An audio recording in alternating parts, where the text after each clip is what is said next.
Number है 5.2 का। ठीक है, 5.2 का क्वेश्चन नंबर 9। उसमें दिया हुआ था कि तीसरा पद बराबर 4, नौवां पद बराबर 8 और कौन सा पद शून्य होगा, यानी ए एन बराबर 0 दिया हुआ है और एन हमको निकालना। तो चूंकि हम लोग जानते हैं कि A3 बराबर क्या होता है, A3 बराबर दिया हुआ 4, तो A3 बराबर एक फॉर्मूला होता है A+2D, हम इसको लिख सकते हैं। तो A+2D = 4, इसको इक्वेशन 1 मान लिए।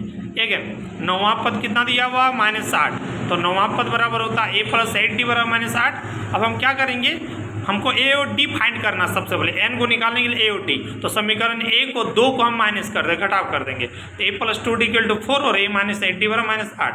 अब घटाव करने से क्या होता है, चिन्ह बदल जाता है, तो ये माइनस हो गया, ये प्लस माइनस हो गया और माइनस प्लस हो गया। तो ए कट गया, बचा क्या, 8D से 2D घटाएंगे -6D और 8 + 4 को जोड़ देंगे, यानी 12।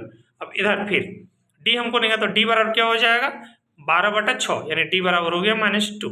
ठीक है, यानी डी मेरा निकल गया। अब ए निकालना है, तो डी का मान समीकरण 1 में रखने पर तो ए क्या हो जाएगा, तो 1 में लिखा हुआ A+2D = 4, तो A -2 × D बराबर -2, तो -2 और 2 को मल्टीप्लाई करेंगे तो -4 = 4, यानी A बराबर 4 + 4 = 8 हो गया। ठीक है, अब हमको निकालना एन, फाइंड क्या करना एन। तो ना ए एन बराबर फॉर्मूला होता है A + n-1 × D। तो ए एन का वैल्यू दिया हो कितना 0, ए का वैल्यू 8 + n-1 इंटू डी का वैल्यू -2, उसको लिख दिए।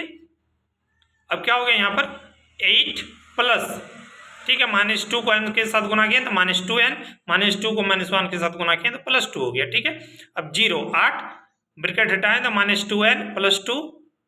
ठीक है, अब 8 और 2, यानी -2n को इधर लेके आएंगे तो +2n हो गया और 8 और 2 को जोड़ेंगे तो 10 हो गया। ठीक है, n, तो अब क्या हो गया 2n बराबर 10, तो n बराबर 10/2, तो n बराबर हो गया 5।